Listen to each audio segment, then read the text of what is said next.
Okay, so this video is going to be a little bit about before you buy, before you start, what you want to plan, what you want to buy. These are kind of some generations I made up. I don't have the model years for them. You'll go look at the pictures of the trucks you buy and you'll see what's what. So I have a 12-valve P-Pump 5.9 Cummins diesel, AT545 transmission. Came with 4-speed, no lockup. This has been changed. This has been very upgraded. To identify that, it's going to look something like, you're going to look on the top driver's side of the engine, you're going to see a bunch of these lines coming out of this big old thing hanging off the engine. This is the Bosch P7100 injection pump. This is probably one of the most reliable injection pumps out there. It's literally like this wire is all you really need to run your engine. You can zip tie this up and crank it over. And there's no electronics running your engine. It's very, very simple. Then they ended up putting a 24-valve VP44 5.9 in there with the AT545. I would say this is the hands down most undesirable version of these trucks because you get the less reliable injection pump with the worst transmission. The VP44 looks something like this. You'll see like this throttle plate cover.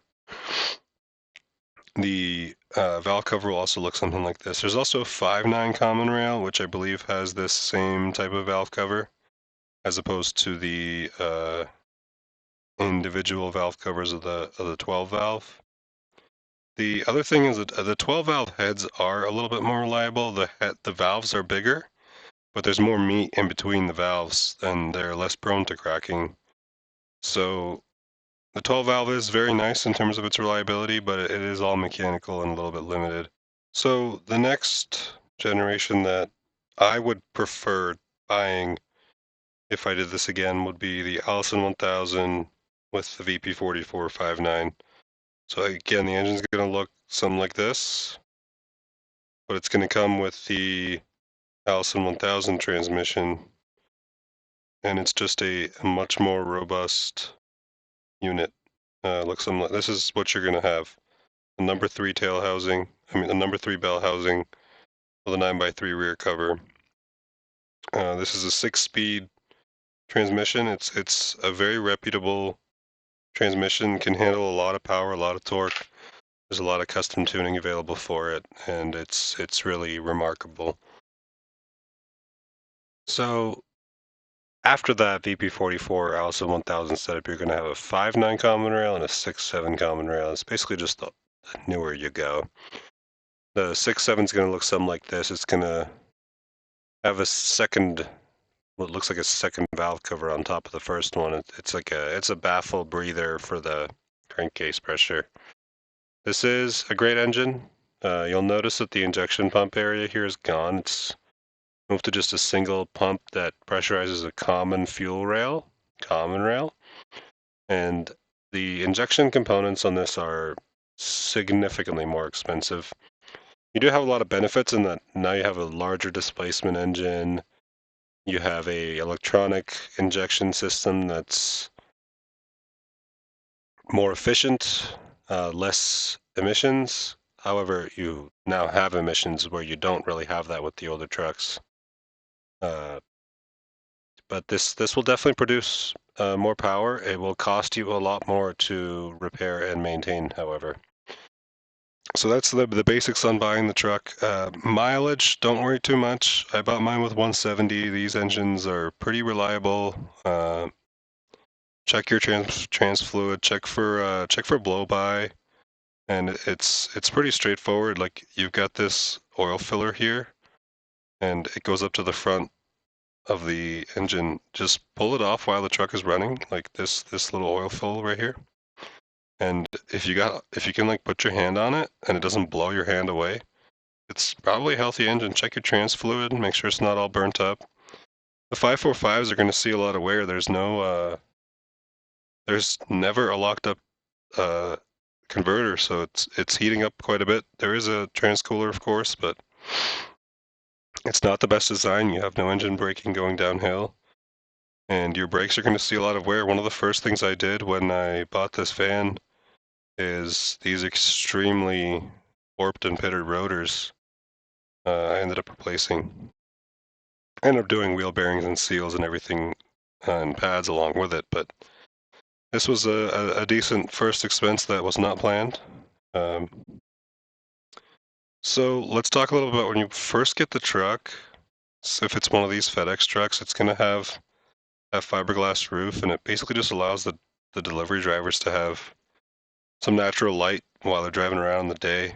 Uh, the first thing I did is I coated it with Henry Tropicool, and you can see when I'm up on the roof here what that looks like.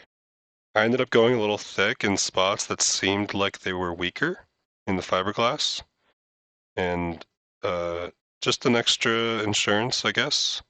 This stuff also reflects some sun. It's going to be covered with solar panels anyways, but that is really like the first thing I did. I bought it, I did brakes, and I covered the roof. Simultaneously, I was working in CAD to uh, design my floor layout. The first revision of the floor, I guess, is here. Originally, I wanted to put the shower up in the front by the driver's seat, and I ended up deciding against this because the plumbing would have been kind of difficult. There's a diesel tank here, but the passenger side of the truck has nothing under here, and so it was an optimal location to mount a very large gray tank. So I ended up moving the shower. The shower ended up on this side. I was going to curve this wall and curve that wall, and I ended up going with a much simpler design, as you'll see in the finished product. But I went through many iterations of this in CAD. I'll hide some stuff so you can see a little bit better inside. So this is what the finished floor layout came out to be. I did not finish the shower in CAD because I wanted to lay out its dimensions with tape and kind of imitate showering in there to decide its final size. Oops. So this is the layout I went with. I have a desk where a lot of it's cabinet underneath because of the wheel well, and this is where my AC ended up. This was a very tight balancing game between what type of AC unit did I want, because it didn't want an outdoor unit hanging off outside of the truck. This is a Pioneer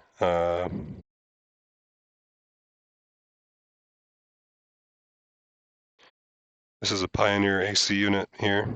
This is the new version now. I believe it. I wonder if it's still R410. It's R32 now, and it has a little bit better efficiency than it's shipped to me with R410, as well as a bit of a higher price tag. So I believe I bought this for $900 in 2024. So it just mounts to the floor. It vents the condenser side out through the floor. And mine is also a heat pump, so it can cool and heat as well.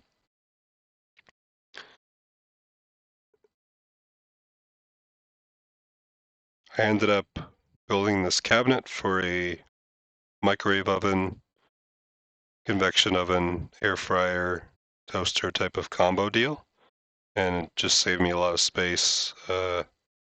This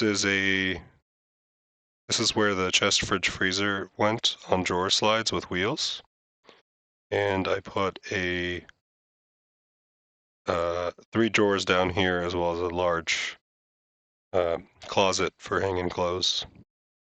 There's really only one place to sit at this desk comfortably, but a guest can easily use this part of the desk as well. So one of the big things when you get this truck is you're going to have this roll-up door. Most of the trucks are going to have this roll-up door, and it's going to have to go. You'll find it just uses up too much of the interior, and it doesn't really let you insulate well around it or really build anything meaningful. So you kind of have some options. I would have probably tried to do a flip-up door. Of course, ideally, I'd like to find a truck with a lift gate instead, but those were just not available when I was looking. So I deleted this whole thing. This spring is kind of deadly. So what I did is I just wore like 10 clothes on top of each other and crouched towards the floor and cut the cable and let the spring just unwind up there out of my way, and it went pretty smooth. I ended up just cutting, drilling, and removing that.